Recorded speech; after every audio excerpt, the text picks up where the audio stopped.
Ma. Does that make you feel better? No. Why do we do it then? Because everyone does. No, they don't. Yes, I do. No, they don't. Hello, everybody. Welcome to the podcast of me, myself, and I. So, how are you all doing? I wonder how they are. They're probably good. Everyone's well. Yeah. Yeah. Let's presume. So today's focus on our podcast is. So today's focus is on bullying, isn't it? We thought that it would be nice to have, a little discussion about about bullying, really, isn't it, Maahi? Yeah. Okay. So. Okay, so I have a question to ask you. You've got a question to ask me, okay. Okay, so what does bullying mean to you? And then I'll go to me. So what does bullying mean to me? Or what does bullying mean? So to me, I think bullying is when you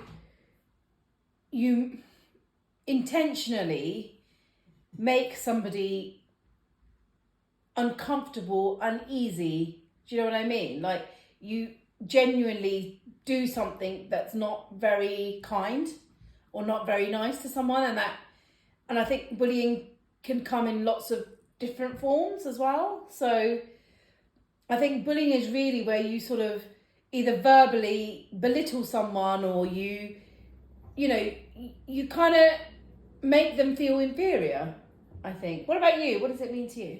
I think that it means when you constantly aren't being very nice to somebody, and you're making them feel just not wanted and alone, and yeah. Okay. And okay, so the first question that you sort of asked is, what is bullying?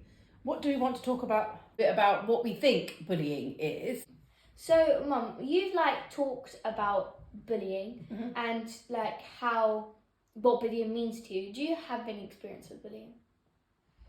Yeah, I think I do. I mean, I think having been to the University of Life, I think I've experienced bullying throughout my life, like in my childhood, in adulthood. Would you like me to give you some examples or? Yeah. So at school, I was bullied at school because I was overweight. I was, a fat. I don't really like to use those kind of terms, but I was an overweight child and I was really bullied quite badly at school for being overweight.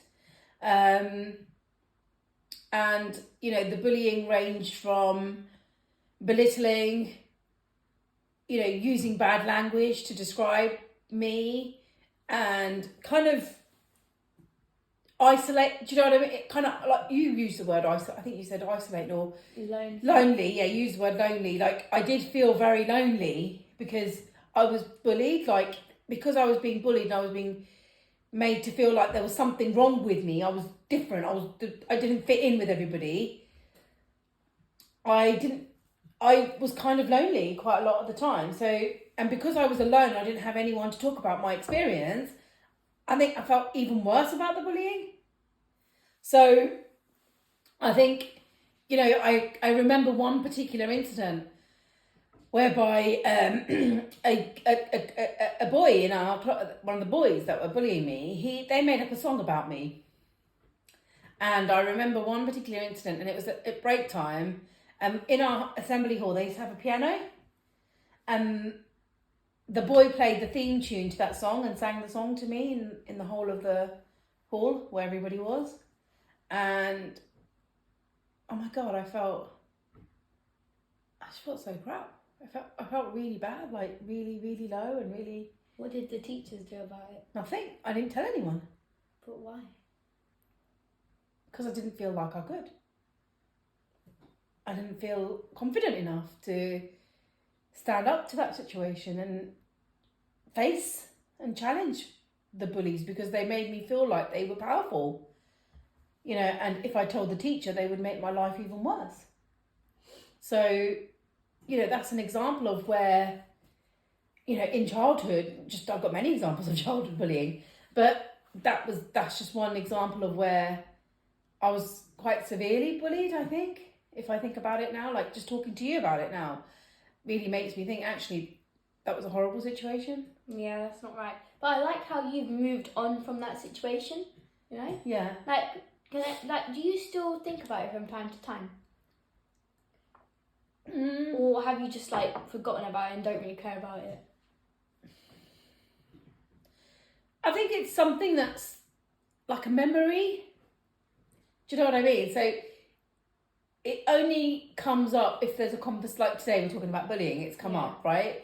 But other than that, no, I don't generally think about it, but I do associate it with my weight now, because I find that people bully you a lot for being overweight. It's not, you know, for some reason people seem to think they can, you know, belittle you and make you feel like you're ugly or whatever. And I think most of my bullying, if I think about my childhood and probably into my early 20s, was because I was overweight. And the bullying didn't just happen from school or classmates, like it was from family members as well. So like my uncles used to, they used to call me bigger. Bigger? Yeah. Just bigger, as that was their way of saying fatty, basically, you know. And I had one teacher when I was at, like, so I've been bullied by my teacher as well. What was that one? So I had one teacher, and so I went to a Punjabi school for a little while, and he called me Mudge, which means buffalo. Oh. So, like, I guess what I'm trying to say is, like, the bullying came from different people. Yeah.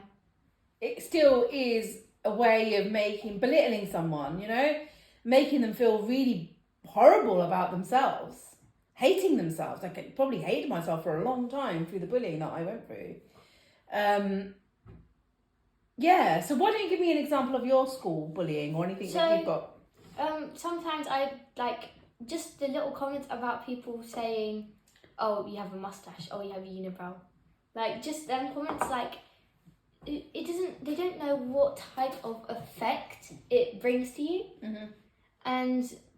But, like, one of my experiences, is from many different people, actually. It's not just one particular group of people. Yeah. It can be anyone at school saying, oh, like, just the little comments about, oh, you have a mustache, or you have a unibrow, or just comments about me going through puberty. And, like, they don't, like, people, I don't know if they're doing it intentionally or not, but just the little comments, like, they do stick to you. How do they make you feel? They make me feel upset sometimes when I do think about it, like, deeply or in the moment. But, like, afterwards, I don't really care, because in 20 to 30 years' time, what's the chance that I'm going to be seeing them again? You know? Yeah, even in a few years' time, when you start high school, you might not have anything to do with them. But, yeah, I guess you're right. You know, what are you actually going to have, like, to do with them, really? I mean, I guess it's really interesting, 20, 30 years, you say, like, bullying takes a different form as you go through your life. Like, I've experienced workplace bullying, and that's been horrible. Like, as an adult, to be bullied in the workplace in the way that I was, you know, the only way that I can describe is that it took the ground away from my feet, under my feet. Like, honestly, like, you know, I'm supposed to be in a profession where, you know, we're meant to respect and we're meant to, you know, treat each other with kindness and all this sort of stuff. And I work in, like, public health and well-being, and you would think, you know, people are, but they're not, you know. And I have, you know, I've worked in places like, you know, I've worked in, like, Vauxhall warehouses and places like that, and I was never bullied there. But I found that in certain teams that I've worked in that are meant to be kind of local government teams, the bullying is horrible. The belittling, the way that you get treated and all that stuff, it's just awful. It makes you feel like so inadequate. Do you know what I mean? It makes you feel like, oh, I can't do this. And it's so discreet. So it's just done in such a discreet way that you could never quantify it, or you can't say, okay, yeah, that person's bullying her, because it's done in such a discreet way. But you also have to think about it like this. If you carry on thinking about the bullies and actually believe in what they say, then you're the biggest bully to yourself. Yeah, you're letting them, what they're saying, impact on how you're feeling, aren't you? Yeah. You're right. You know, you're 100% if you look in the mirror and say, oh, I'm fat, oh, I'm ugly, then you're being the biggest bully to yourself if you think about it like that. Yeah, and I think you're right. And I think bullies don't just say things about your appearance. They can say things about anything. They can say things about your insides. Like, yeah, anything. Like, if somebody's being bullied, they could be bullied about anything. Yeah. Can't they? Do you know what I mean? It's not necessarily like... There's a lot of children at schools nowadays that, you know, they might be a little bit different. Remember, we looked at that hate crime video? Yeah. And the people's faces were a little bit different. And they talked about how they were being subjected to hate crime and stuff because of the way that... Do you know what I mean? So that they looked. Or if you look differently, or if you're from a different culture. Or whatever culture. People bully people for different reasons. And I think I can never understand, like... Why do people do that? Like, why do people be unkind to people? I just can't understand. I think I find it quite hard to understand that. And I think, you know, if I think about, like, my marriage to your dad, you know, that, the way that he behaved, yes, people would call it abuse, but he was also bullying me. Do you know what I mean? Or his family were bullying me. So a marriage can... or their family and the extended family, if one could say that I was being bullied in that situation. But you have to just go away from them and just cut off contact, because you don't need those type of people in your life. No, you don't need those type, and you're 100% right, you know. And I think that's the thing. I think a lot of the time bullies make you feel so weak that you don't feel like you can stand up for yourself. That's part of the problem in being bullied. You feel so alone and lonely. So you know, we've talked a little, you know, I feel like I've talked a lot, actually, about my experience. Do you have any other experiences to share? Yeah, I have. So what happened was so this boy that was in my class, he didn't really like me, and he was like kind of excluding me, but that didn't really get to me. And it's been like, your relationship's been like that anyway, isn't it? It's like, he's like, sees you as his, like, he wants to be top of the class and you're like his competition, aren't you? So he doesn't particularly like you anyway, and... You know, you just leave it at that, don't you? So basically, he was like, so we were playing a game, and I made a joke about his cat, and I apologized straight after that. And then I found out by he called me to his friend an ugly BITCH. Yeah, and then his friend told me.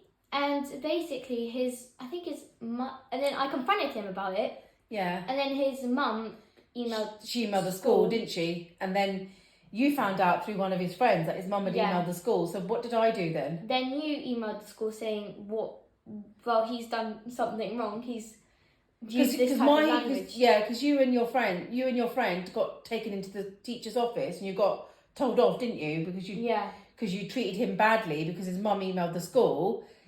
And then I just thought to myself, well, that's a little bit, I don't know. I think it was just like, so he can say and bully Maahi however he wants, but what he said isn't going to be challenged. So I wrote an email, didn't I, to the school to say, you know, fine, you know, my daughter, you know, I know that she has her limitations, or not limitations. I know that she's no angel, right? I know that my daughter is no angel, right? So she would have had a part in all this as well.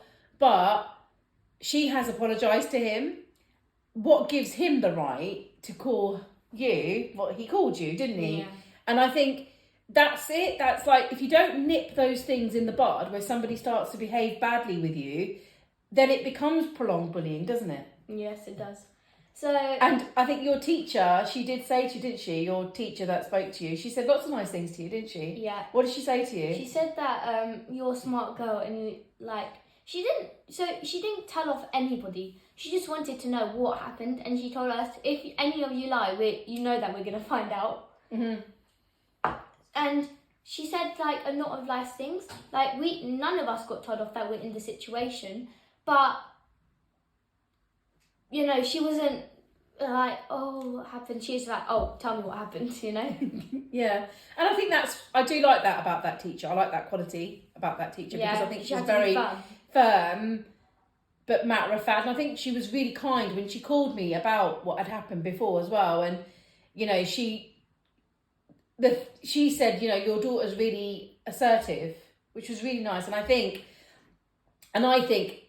you know, when we're thinking about sort of, you know, because we've talked about some of our experience of bullying, and I think I've got a lot more experiences to share, and Maahi probably has a few more of her own as well. But, you know, what we wanted to talk about, particularly today and focus for the rest of the time, is like, how do you tackle bullying? And I think, you know, what your teacher said to you about, you were assertive, weren't you? You stuck up for yourself. Yeah, I think that's the best thing to do, because you don't want to be oh, like they did this just so that you don't want to get told off, or you don't want to make this whole catastrophe thing. Because I think that's what my problem was. I did not tell him off. Like my mum, like, because I was scared, like, what would happen to me? I don't want to be told off. Yeah, and that's just it. Sometimes, like, throughout my life, I never challenged my bullies. Yeah. Never, ever challenged my bullies or stood up to my school bully. I do you know what I did. Oh yeah, I remember from me. I think I got so frustrated with my school bully in the end that I hit him with a ruler in his eye, which wasn't the best thing to do. But I think they pushed me so far, and then I got into trouble, and he was fine, and he wasn't in trouble at all. But you should have told them what they did. He did. Yeah, I know. So, in terms of bullying, right, we know that bullying takes lots of different forms. We know that there's lots of different types of bullies, and we all, in some form or another, face bullying throughout our lives. What do you think, Maahi, are some of the ways to sort of tackle bullying and face... I know this is easier said than done, but just don't, like, let all the things that they say get to your head, because that could be... Because what they say can, like, go to your head and, like, you believe them. But whatever you do, just don't let them go to your head, because at the end of the day, you control what takes up your mind. Yeah, and I love what you said there, because you're right. Like, the words or the things that they're saying to you, don't let them take over your mind. Because I think that was my downfall, like, in the workplace even. Like, even when, like, I don't know if I've ever shared this with you, Maahi, but sometimes when I go to school to pick you up, I feel like I'm in, like, the playground again, the school playground.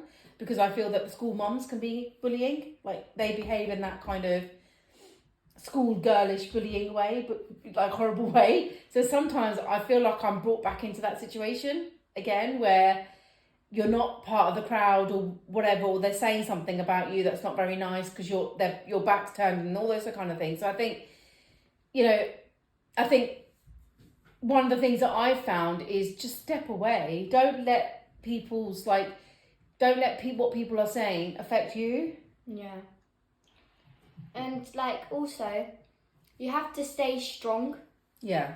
And, like, if it's really worrying you, you have to tell someone about it. Because you don't want to, like, just shut yourself down from everyone else. Yeah, no, I agree with you. I think, you know, I would 100% agree with you, Maahi, because I think, you know, you should tell somebody. I really do think, you know, as someone who was quite recently bullied, I think that if I hadn't shared how I was feeling and what I was going through and had some support, I don't know how I would have managed in that situation. You know, and I think it is important to share with people, but you have to share in a way where you feel safe and you feel heard, isn't it? So if you're sharing, it's got to be done in a safe and in a way that you feel heard. And I think the other thing with bullies is, you know, if you're in an environment which is a school or a workplace, all those kind of things, you know, you should log everything. You should report it to, you know, whether in your school, whether it's a teacher, in your workplace, you know, a manager.